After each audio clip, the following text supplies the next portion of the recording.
Hey everybody, EagleRun23 here. By far, the most common question that I get on my channel is why the 8.6 Blackout? And I don't really know if they mean why does it exist or why did I choose it, but I thought I would just spend a minute here and go over why the 8.6 Blackout exists.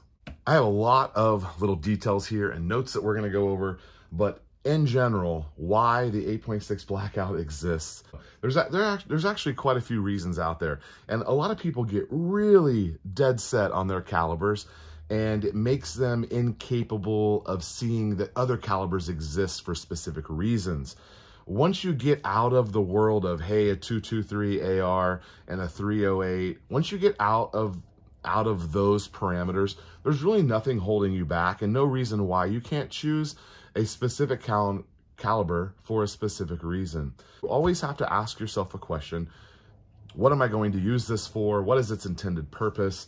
And in answering those questions, if you're in a situation where you want the flexibility of a firearm that can shoot a couple of different size games, let's say pig, hog, deer, those size of animals, maybe not so much varmints, but larger stuff. Hey, what's going to be a good flexible caliber for me? You can always shoot a deer or a hog with a 308, a 6.5 Creedmoor, a 223, a 6.5 Grendel. But if you're looking for something that is a little bit bigger, or the reason that I want to do it is I want a short, compact firearm, and I would love suppressed action on my guns. That is where the 8.6 Blackout really comes into shine. And I realize that makes it a bit of a unitasker. You're going to be limited in your range. You're going to be shooting in the size of a pig to a deer. Although, again, there's video of this thing shooting Cape buffalo, all sorts of African game that this caliber has taken down. And those are all done with a big subsonic 350 grain bullet there, which we'll talk about here in just a second. In the supersonic category, which is what this bullet is here, this is a 210 grain Barnes bullet that you can push over 2,000 feet per second. And you're talking about the size and speed, you're in that Magnum category. I mean, on the low side of it, but you're in the Magnum category that you can shoot out of a standard PMag, or you can shoot them out of a bolt gun, but these cycle just fine in gas guns, which was a big benefit for me. You also have these really cool bullet technology that's in this 338 size that allows you to have subsonic expanding bullets, which is what we have right here. This is a subsonic bullet. Wait, that's not the one I want to use. Yeah, that's what this one is. This one here is a subsonic 338 grain. It's got the little striations on it, so it will just peel open. And we're going to talk about the rotations per minute here in just a second. So before we go any further, what exactly is an 8.6 Blackout? Pretty simple to explain. You have a 6.5 Creedmoor case. This is real close to a 308 case, but this one is sized for 6.5 Creedmoor. You're going to cut that case down and neck it out so that it will fit the large 338 caliber projectile. This is the same 338 as the Lapua. It's a 338 projectile bullet. Now this one here is a 300 grain, and you can imagine that this 338 grain is about that same size. It just weighs 50 more grains, and you can see that girth up there at the top is probably where a lot of that weight's coming from. And yes, the bullet is larger than the case, and that's how you end up with this this cool sizing right here, where you've got a lot of bullets sticking out. Even in the 210 grain, that's a lot of bullets sticking out. So you take your Creedmoor case, you chop it, you neck it up, you stuff your big 300 grain bullet in there, and you're left with a really capable cartridge at doing a couple of things really stinking well. Let's say you've decided to jump into 8.6 and you've already got an AR-10. All you gotta do is swap the barrel. It is a barrel swap only. Your bolt carrier group, your bolts, your magazine, everything else on the gun will work the same. It's possible you're going to need to tweak a gas block or maybe your buffer, depending on if you're running subsonic. You may need a little heavier, a little lighter spring back there, but it's all basically can be done with just a barrel swap. So we've got this magnum capacity. We've got this short barrel. We got the option of suppressed. We have a large round and a small package, and that's really what I was after. I love the AR-10 platform. I just wasn't into the 308. This has got me into it, and I love having that big caliber with the smaller barrels. Let's talk about that twist rate. The secret sauce here with the 8.6 Blackout is a couple of things. 1, big bullets. 2, 1 in 3 twists. So a 1 in 3 twist means that it is 1 rotation every 3 inches. So this puppy is spinning very quickly.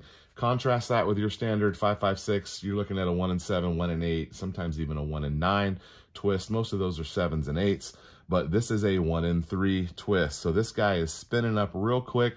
It's blasting out that barrel at, you know, either a subsonic rate, 1,000 feet per second, or even the supersonics are going up to 2,100, 2,200. I've seen some people even faster than that.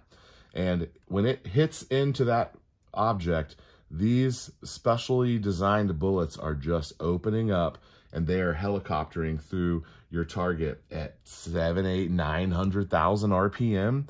It is just a helicopter ripping through there, and it does a very good job of stopping the game dead in its tracks. I know it's new, and I know a lot of people are like, it's the new thing, or it's a fad, it won't be around in 10 years. All of those things could be true, but I'm reloading for this caliber, and I have guns that are already built for it, and so I'm going to stay in this caliber for a while, and it's probably going to keep me away from doing a couple other things, because this has been a really fun, consuming process for me to learn.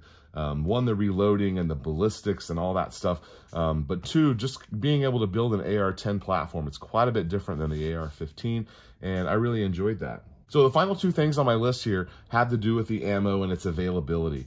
Number 1, this is not a SAMI spec cartridge, so yes, this is a Wildcat.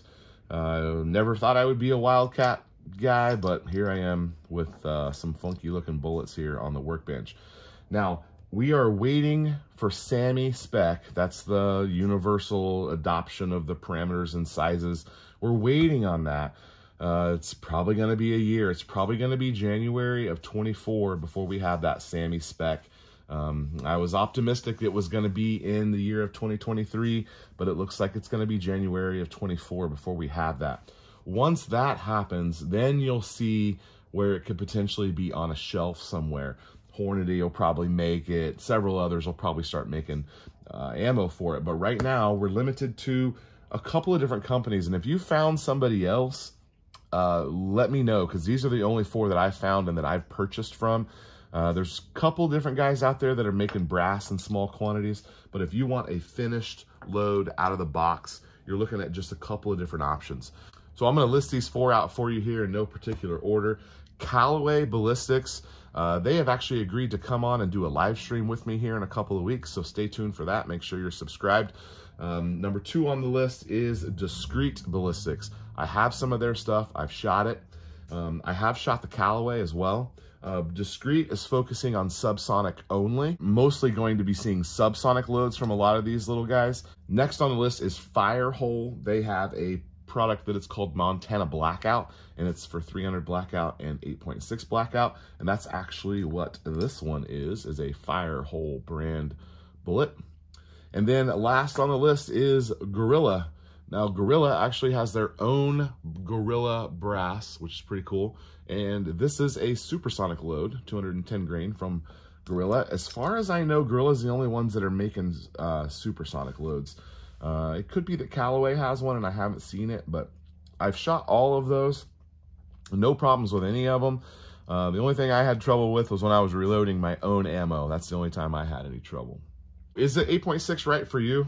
Man, I have no idea. I cannot answer that for you. If you're looking for something to do some of the things that we were talking about, yeah, it's a good option. It would be really interesting and neat because, you know, it's new and that's always got it exciting. But this isn't replacing anything. This can exist this can exist, and you guys can still have your 308s, your 338 Feds. You can still have all those guns, and this can still exist, and those can exist, and it can be fine. We don't have to have universal adoption of a caliber. They don't even have to be overly popular for them to be successful. I was listening to a podcast this morning about the 220 Swift, and that's a caliber that's coming up on a 100-year anniversary.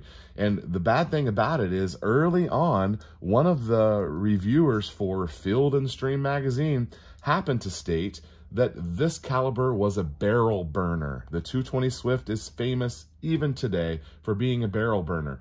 And the truth of the matter is that that's not really that accurate.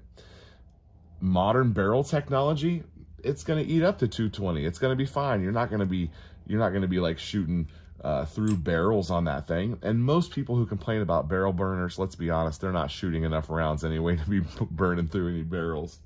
I think it's a worthy discussion, and I think it is a worthy caliber, and I'm having a blast with it. I know several of my subscribers are, and I'm looking forward to seeing your comments down below. Thank you so much for watching. EagleRun23. We'll see you next time.